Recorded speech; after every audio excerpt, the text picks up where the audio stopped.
ৰাজ্য চৰকাৰ বিভিন্ন বিভাগৰ অধীনত কৰ্মৰত প্ৰত্যেকজন কৰ্মচাৰীৰ বাবে জনাব বিচাৰিছো এটা অত্যন্ত জৰুৰী খবৰ। অসমত অষ্টম দৰমহা আয়োগ গঠনক লৈ গুৰুত্বপূৰ্ণ খবৰ আহিছে।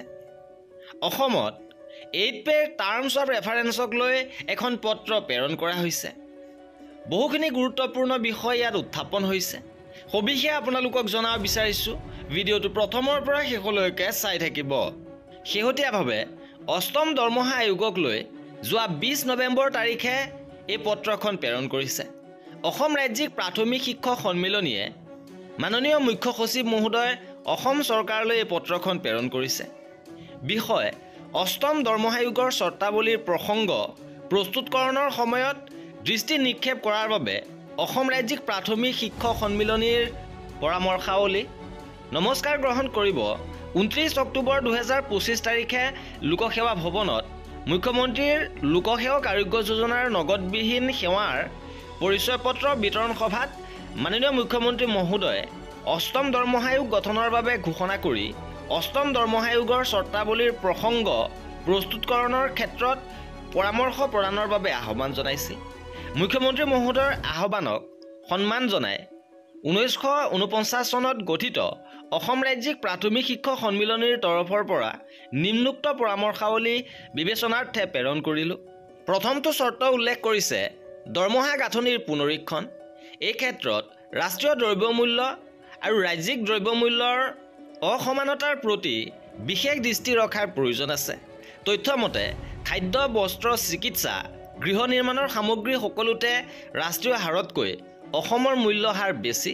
তলত কেইবিধমান উদাহৰণ দিয়া হ'ল, যেনে চাউল 10ৰ পৰা 15% বেছি, মচুৰ 5ৰ পৰা 10% বেছি, মিঠাতেল 15ৰ পৰা 25% বেছি, আৰু শাক চব্জি তেনেধৰণে 10ৰ পৰা 20% বেছি, আৰু কেতিয়াবা 100ৰ পৰা 150%লৈকে বৃদ্ধি হয়। খাদ্য সামগ্ৰীৰ ক্ষেত্ৰত সামগ্ৰিকভাৱে 7.4% বেছি, আৰু বস্ত্ৰ সামগ্ৰীৰ ক্ষেত্ৰত কটন কাপোৰ 10ৰ পৰা 20% বেছি, চিল্ক ফেব্ৰিক 15ৰ পৰা 30% বেছি, মুগা চিল্ক 20ৰ পৰা 40%লৈকে বেছি হয়, এৰী চিল্ক 20ৰ পৰা 30% বেছি, শাক চব্জি 15ৰ পৰা 30% বেছি, আৰু সামগ্ৰিকভাৱে 15ৰ পৰা 30% বেছি হয়। গৃহ নিৰ্মাণ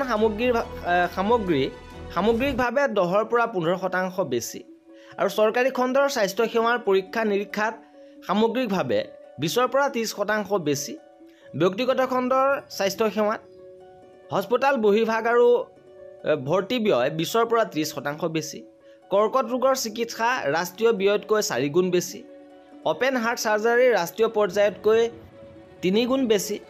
অসমৰ মাহেকীয়া জনমূৰি উপভোগ্য ব্যয় 53.02 হোৱাৰ বিপৰীতে ৰাষ্ট্ৰীয় পৰ্যায়ত গ্ৰামাঞ্চলত 47.04%, লগতে চহৰত 39.07%।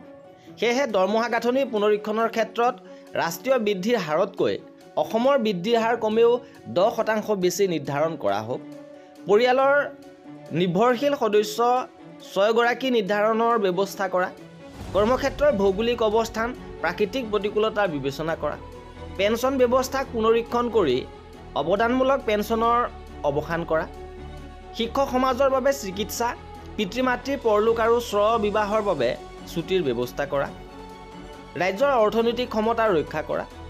আশা কৰোঁ মহোদয়ে অষ্টম দৰমহা আয়োগলৈ টাৰ্মছ অফ ৰেফাৰেন্স TOR প্ৰস্তুতকৰণৰ সময়ত আমাৰ পৰামৰ্শাৱলী কাৰ্যকৰী কৰিবলৈ অনুমোদন জনাব।